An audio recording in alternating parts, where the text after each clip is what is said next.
Hi అండి, అందరికీ science దినోత్సవ శుభాకాంక్షలు. ఈరోజు మా విద్యార్థి అన్వితి ట్రైన్ హారన్ టాయ్ని తయారు చేసింది. అది ఎలా వర్క్ చేస్తుంది, ఎలా తయారు చేసే విధానం చూడండి.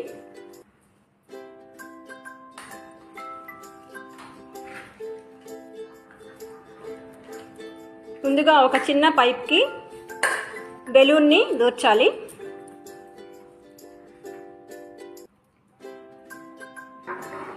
దాని మూతి భాగాన్ని ఇంకొక పొడవైన గొట్టానికి అమర్చాలి.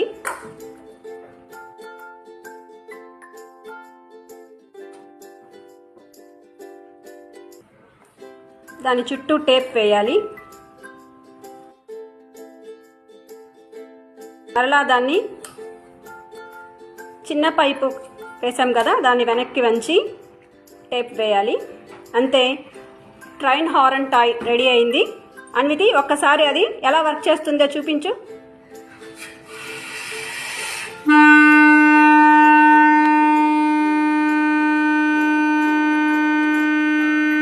చూసారా ఎంత బాగుందో? దీని ద్వారా మనం పిల్లలకి గాలికి ధ్వని కలిగించే శక్తి ఉంది అని ఈజీగా అర్థమయ్యేటట్టు చెప్పచ్చు. Thank you.